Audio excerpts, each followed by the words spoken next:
welcome back to the channel. We are continuing our adventure in the Lone Wolf series of Choose Your Own Adventure novels in Book 3, The Caverns of Kalte.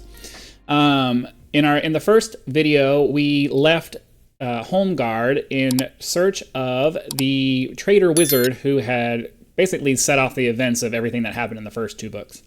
The people are really wanting to bring him to justice, and he had been found in the ice wastes of the barbarians of Kalte. And we have been sent to go capture him and bring him back. We left off where we had been separated from the guides who had been sent to help us get through all of this. We fell inside of a cave or something like that and found a series of tunnels that was an ancient civilization. As we've been traveling through the tunnels, we found some old men who are some old men who are cooking, and they have it says a strange glint of madness in their slanted eyes. So we were presented with the choice of asking them for some food, attacking them, or continuing on our way, and we left off there. So I decided we're going to go ask them for some food and see what happens. Additionally, we are using the text-to-speech option for the Brave browser, or not Brave browser, the Microsoft Edge browser, to do the narration, to save my voice from having to read everything. So hopefully you're enjoying that so far, and let's continue on with our story.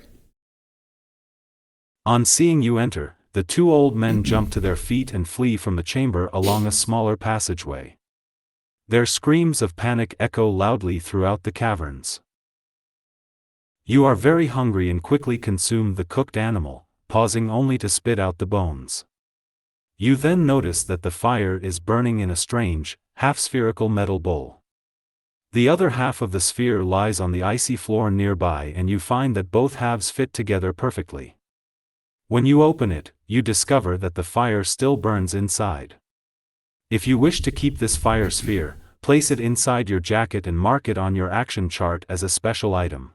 Well, we're definitely going to hold on to that. Are you silly? Well, it helps if I could actually spell correctly. Fire sphere.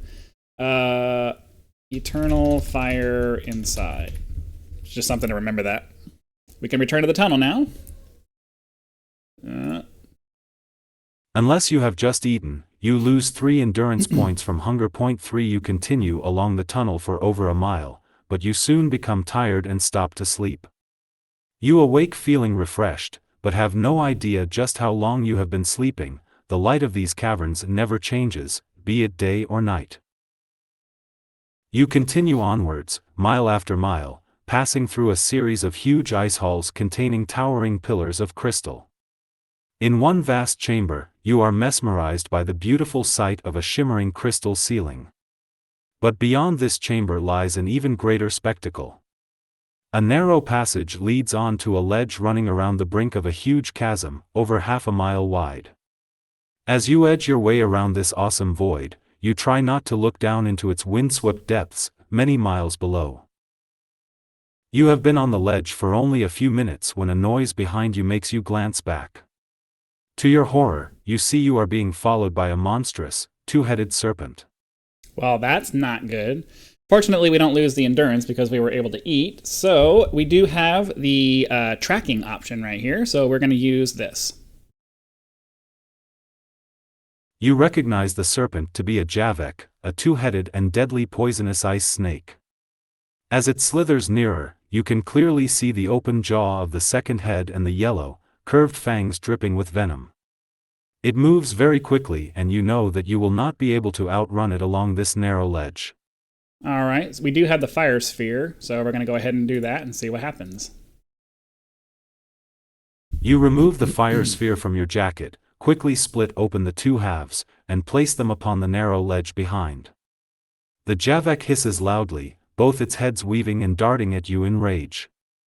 It is desperate to attack, but it will not approach the fire sphere. Instead, it attempts to slither round the flames, but the ledge is very narrow, no more than a foot wide. It cannot pass without singeing itself. Eventually, angry but powerless, the strange reptile resigns itself to failure and disappears back along the ledge and into the passageway beyond. You can now retrieve your fire sphere and continue your exploration. All right, excellent. Continuing on. You 269. Oops. You reach a tunnel on the far Gotta be careful not to You click reach a anywhere else. tunnel on the far side of the chasm and follow it for many miles. You eventually arrive at an enormous chamber, the ceiling of which towers 500 feet above you.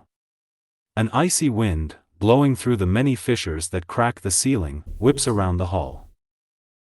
Okay, so we can search for a way of climbing up and out, or we can press on and look for an exit on the far side of the hall. I have a bad feeling that trying to climb up and out through the fissures could result in us falling and taking a bunch of damage.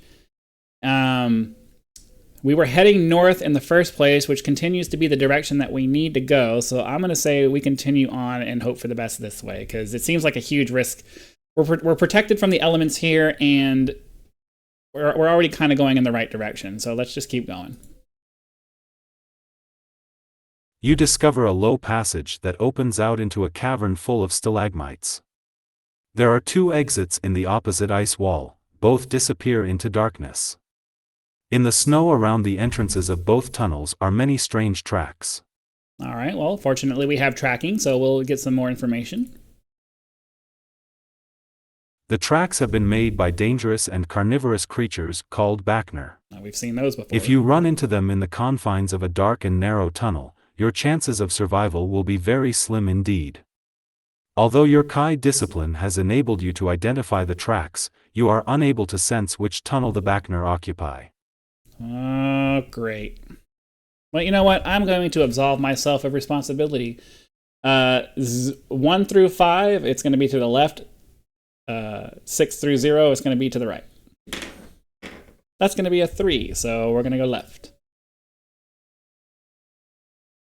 After a short walk, you arrive at a massive ice hall full of crystal stalagmites and stalactites. The floor is covered with animal tracks and bones, yet the vast hall seems empty and still. You notice that the northern wall is a completely smooth surface of granite blocks stretching upwards to the icy ceiling, over 100 feet above. You suddenly realize that you are staring at the foundation stones of Ikaya. You have reached the ice fortress. Partially obscured by a large mound of crystals, you can just make out a ramp leading up to a massive stone door in the fortress wall. Your discovery brings renewed hope. If you can gain entry to Ikaya and quickly capture Vonator, there is still time to reach your ship, the Cardinal, before the pack ice starts to freeze. Okay, so we can go examine the door, or we can search the bone-littered floor. I mean, I guess we're just gonna go to the door. I don't want to linger here, because if we hang around, if there's monsters around, they're just gonna come fight us. Let's try to hurry up and get out of here. As you climb the slippery stone ramp, the sound of cracking ice makes you spin round. The large mound of crystals at the base of the ramp is beginning to move. The crystals are alive. You stare in disbelief as the mound is transformed into a writhing mass of crystal coils. The coils unwind, and the ice creature slithers towards you. Okay, well, as we've said many times during this adventure, there's no such thing as experience points here. There may be treasure that's worth fighting it, but we don't know how strong this thing is, so we're going to run away, because there's no benefit to actually fighting these things. As you reach the massive door, you desperately cast your eyes over it in the hope of discovering a way to make it open. The door is completely smooth, it has no handle, lock, or keyhole. The creature will soon reach the top of the ramp, and you are about to cry out in desperation when you notice a block of granite set into the nearby wall. It has a small triangle cut into its surface. Well, unfortunately, we do not have the bluestone triangle, so we have to go to here.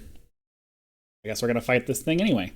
This strange creature is a crystal frostworm, a scavenging beast now living on the remains of the unfortunate creatures that have entered the cavern.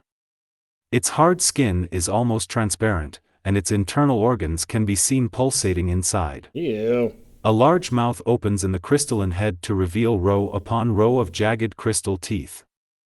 Your back is pressed to the stone door and there is no way to evade the monster. You must fight the creature to the death. It is immune to Mind Blast. Well, great. So we're fighting this because it's immune to Mind Blast. That means That means I have to take 2 off of my modifier for that. So we're actually going to be at 21, which is actually, it's not terrible. It has a really low combat skill. So 15 to 21 is going to be a ratio of 6, which is great for us. That's really good. We have 28 and it has 30. So now we're going to go through a combat sequence. So if you haven't seen this before, we are using this row of numbers here. When we roll the number, we cross-reference it with the number down here to get a set of values. The top number is going to be the damage to the enemy. The bottom number is going to be damage to us. So, that being said, round 1, fight. We rolled a 9. 9, it's going to take 16 damage, and we take nothing. So 16, 30 minus 16 is going to be 14. Round 2, fight. 0. That is 18 more damage, and we take none, so that was actually a much easier battle than I was expecting it to be. Okay, so we finished it, and we're able to continue on with our adventure. Turned out to be nothing at all. You watch with a mixture of fascination and revulsion as each segment of the creature shatters and then slowly dissolves into the ice. Soon, all that remains of the crystal frostworm are the undigested contents of its stomach. To your surprise, in the center of this mess of fetid flesh and bone, you can see the shank of an ornate silver key. Okay, well, we definitely want to take the key. The key is coated with a corrosive digestive acid that burns through your mittens and attacks your fingers. Really? Lose 1 endurance point. You drop the key and plunge your hand into the snow to ease the pain. If you still wish to keep the key, you can wipe it in the snow before placing it in your pocket, but remember to mark it on your action chart as a special item. You must now search for a way of opening the fortress door. Well, clearly we're going to keep the key. So what is it called? Is it just a silver key? Ornate silver key. Don't know what it's for. Moving right along. The fortress door is completely smooth. It has no visible lock, hinge, or keyhole. However, turning your attention to the granite wall, you notice that one of the massive blocks is different to all the others. A small triangle has been cut into its surface. Okay, well, we don't have the bluestone triangle. You search every square. Oops. Sorry. 147. My bad. I keep doing that. Alright, sorry. You search every square inch of the door and surrounding wall, but there appear to be no unusual features. You are examining the stone ramp when a loud roar freezes your blood. A caucus has entered the ice hall. You turn to see the creature bounding towards you. Its jaws are wide open, revealing its barbed tongue. You cannot evade the caucus and you must fight it to the death. Okay.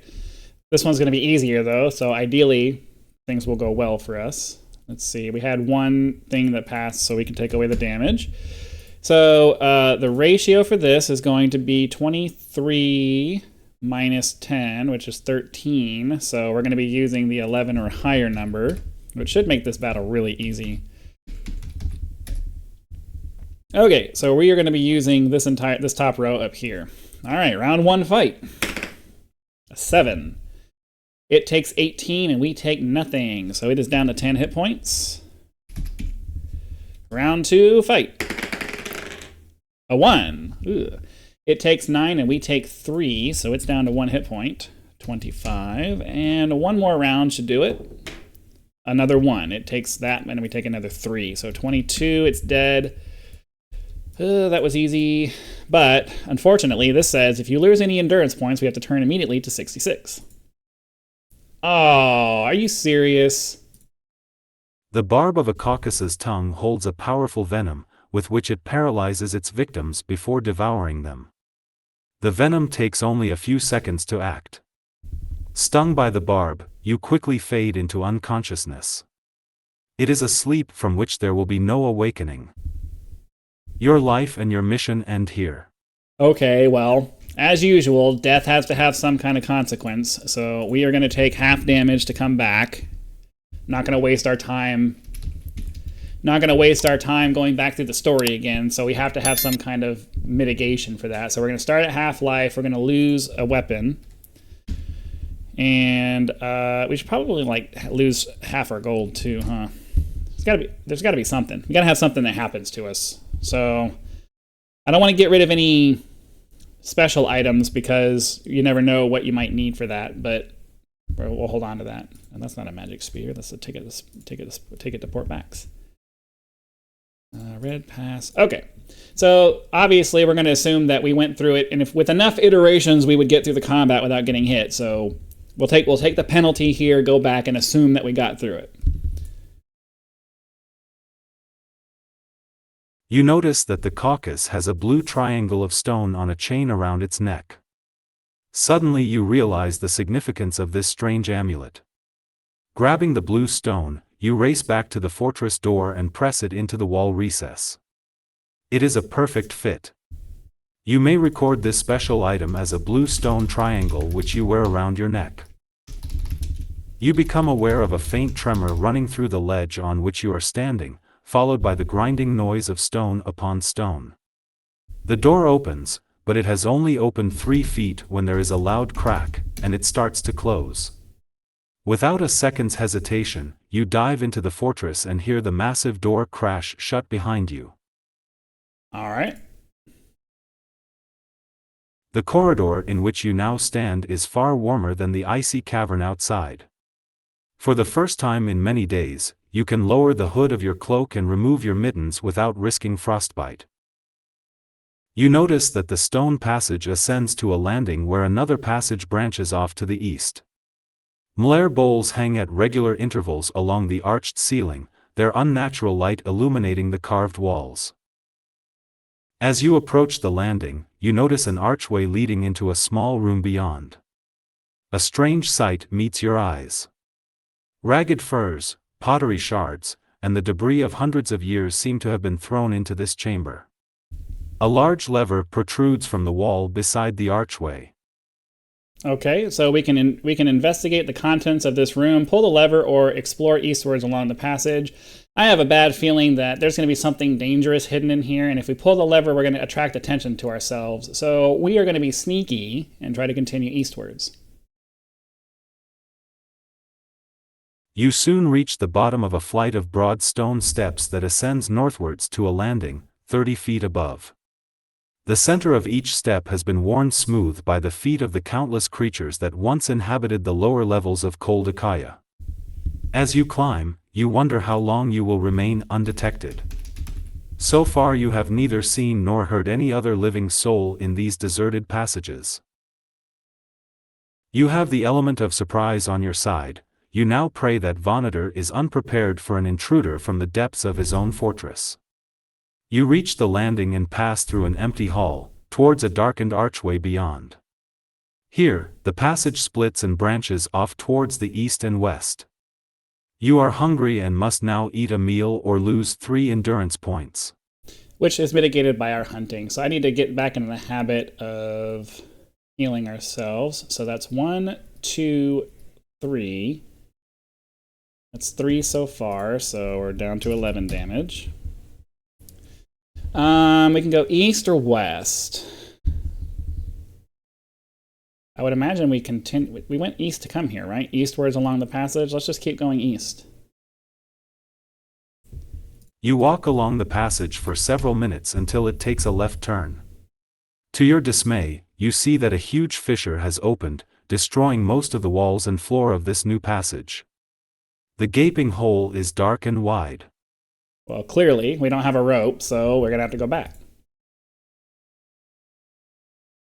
You have been walking along the passage for less than 5 minutes when it veers sharply northwards. Just ahead, to your left you can see a large stone door. The lever is up and the door is closed. I'm hesitant about messing with levers and stuff.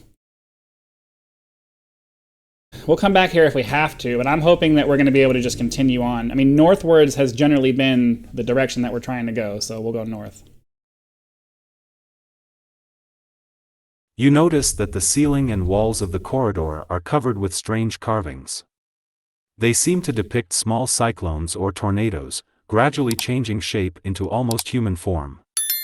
Although puzzled by the strange hieroglyphs, you continue until you reach a point where the tunnel takes a sharp right turn. Only a few feet along the northern wall is another stone door. The lever in the wall next to it is raised and the door is firmly closed. Several yards further ahead, a flight of steps disappears upwards. Okay. Again, our goal here is to get Vonator. So I imagine he's going to be up. The stairs are going up, and going into this room exposes us to risks that we probably shouldn't be taking. So we're going to continue on. If you're confused as to why I'm continually adding or removing damage from our character, this healing ability that we have allows us to get +1 endurance for every non-combat page that we go through. So every time we don't have a combat on a thing and we have less than max hit points, I'm going to be adding things. Let's go up the stairs. You climb over 100 stone steps before arriving at a narrow landing. Pick a number from the random number table. If you have the Kai discipline of Sixth Sense, Tracking, or Hunting, add 3 to this number. Okay, so we can add 3 to the number. We rolled a 9, so... To your right, you notice that a stone door is cunningly concealed by an intricate wall carving.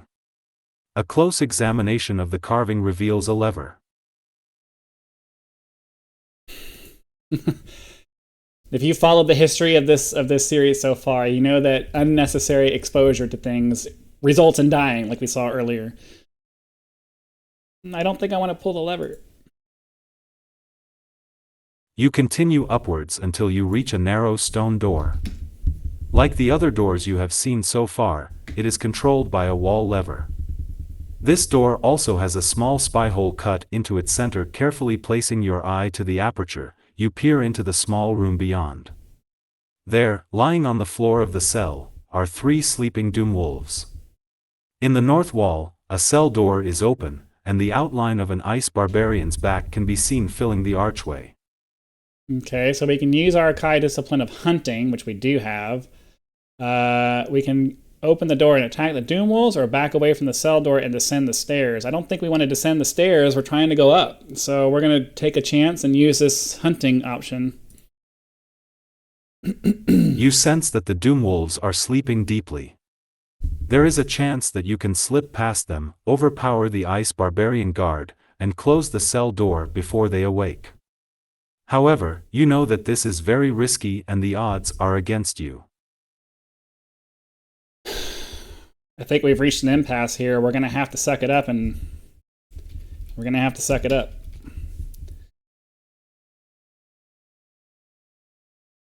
As the door slides back, you are horrified to see the blank pupil-less eyes of the ice barbarian staring directly at your face. A low, unnatural cry comes from his open mouth, and in an instant the doom wolves are awake and snarling. Well, that's not fair. So we can try to escape and run back down the stairs, or stand and fight. No matter what, we'll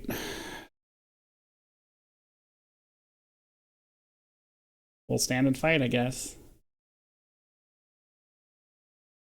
Your enemies can only attack you one at a time due to the narrow confines of the cell. You must fight them individually in the following order. The ice barbarian is immune to Mind Blast. Okay, well, this shouldn't be too bad. They have relatively low skills.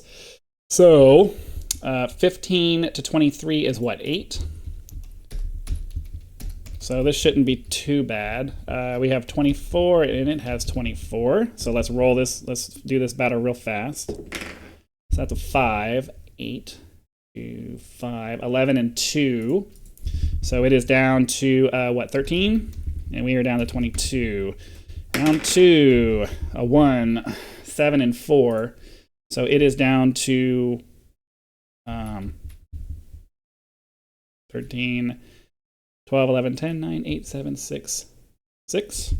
And we take, it was a 1 and 4.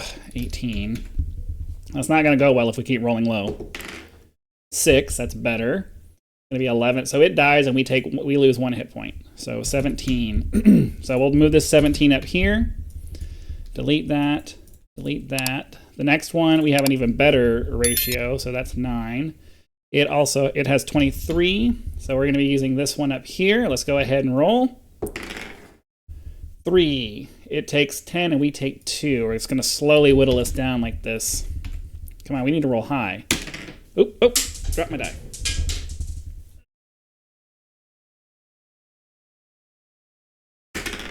Oh, a 0. Instant kill. And we take no damage. Okay, so that's 15. Same thing, 9, and this one only has 20 hit points. Okay, fight. Wait, same ratio. All right, roll high. A 0, instant kill, and we don't take any damage. Okay, sweet. So this one has an endurance of 29. It has a combat skill of 17, 18, 19, 20, 21, 22, 23. So we have a ratio of +6, which is good for us. We need to roll high. A 9, okay. So 6 with the 9, it takes 16 and we take nothing. So that's good. 16 equals this minus 16. So I don't have to, oh, come on, really? Okay, equals 29 minus 16. Oh, because these aren't numbers. Okay, that's why that's not working. Format cells, make them numbers with only one decimal, there's no decimal place. Okay, equals this minus 16. There we go. Okay, continuing on. Sorry for the delay. A 0! 18 minus 0. So, all right, we have managed to kill all of the enemies because they all were relatively weak. Oh, wait, what was the... So we're down to 15. Okay,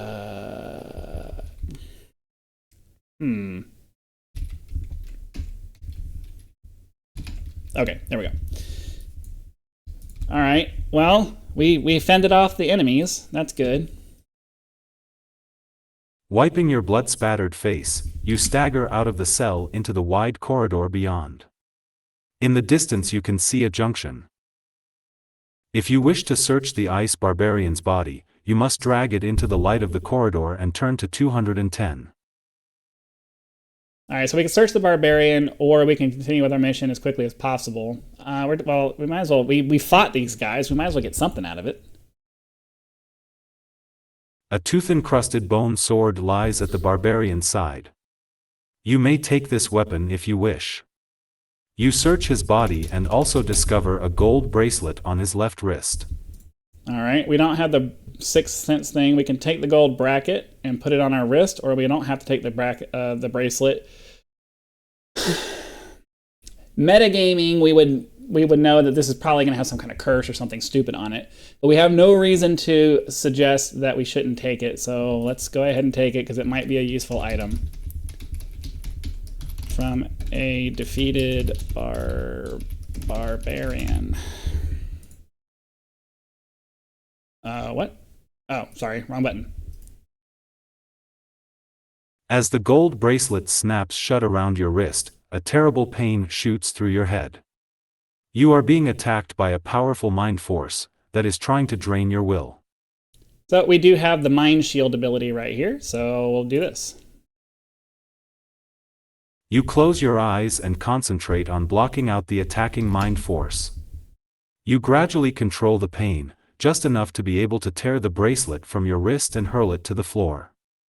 Cursing your misfortune, you stagger unsteadily towards the junction at the far end of this corridor. Lame. So I guess we don't have it anymore because it said we threw it to the ground. But at the same time, we'll undo that. I don't know. It said it threw it to the floor. We'll just try to remember if it says something about a gold bracelet, we'll assume that we picked it up and just didn't put it on. Turning a corner, you breathe a sigh of relief. Behind you all is silent. But you become aware that the low rumbling sound you detected earlier is much louder in this corridor. A few yards along to your left, a short passage leads to a closed stone door. Well, we've learned our lesson about trying to go into things, so we'll continue on this way. On the west wall of the corridor you see another stone door, with a small spy hole cut into the center revealing a cell on the other side. An old man is huddled in the far corner of the cell, his face and hair matted with blood and dirt. His blue robes are so filthy that the crescents and stars embroidered on them are almost totally obscured. Well, clearly we're not going to leave this man to just sit in the cell. Upon my soul, Ikaya Lord, he exclaims, his eyes now wide with astonishment. How I've prayed for freedom, for deliverance from this infernal place. And although hope never deserted me, I never expected such an illustrious rescuer. In the middle of his excitement, the old man is suddenly disturbed by a fit of coughing that leaves him pale and exhausted. It is a few minutes before he can speak again. My name is Loikaimar. I am an elder of the Magicians' Guild of Torin, he says, slowly removing a small crystal star pendant, the symbol of the guild, from beneath his tattered robes. The guild is known as the Brotherhood of the Crystal Star, and the magician shows his pendant as proof of his identity. You ask him how he came to be imprisoned here in Ikaya, many hundreds of miles from his native Torin. Torin. Vonator, that unspeakable wretch, is responsible for my plight. Days before the Dark Lord invasion of Sommerlund, he betrayed your Kai masters to win power, the black power of death and darkness. However, he failed to play his part in the war plans his evil masters had laid. The Dark Lords do not tolerate such weakness, mercy has no place in their brutal minds. In the bitterness of defeat, they sought to destroy Vonator for his crime of failure. Vonator knew that I possessed the only means to effect an escape from their vengeance, for my guild staff has the power of teleportation. He tried to steal it and flee to the safety of Ikaya by himself, but he learnt that its power is not for all men to share, only I am blessed with its secret. He was angry and would have murdered my kinspeople had I not agreed to bring him here, so I had no choice but to do so. Ever since, I have been a prisoner in this cell. Vonator has tortured my body and my mind, but I have not divulged the secret of my guild staff, which he now keeps in the hall of the Brummelmark. For if I were to tell him, my life would no longer be of any value. You tell Loikaimar of your mission and of the events that have led to your meeting. He offers to show you a route through Ikaya to the hall of the Brummelmark where Vonator now resides as ruler, and if you can retrieve his guild staff, he promises to teleport you to the coast in time to rendezvous with your ship. For the first time since you fell into the Caverns of Kalte, you feel confident that your mission can now succeed. And on that positive note, I think we're going to go ahead and end the episode here, and hopefully our next video will be the climax and conclusion of this book. So thank you very much for watching. I hope you're enjoying the story, and be sure to come back next time to find out what happens in the Caverns of Kalte. Bye, guys.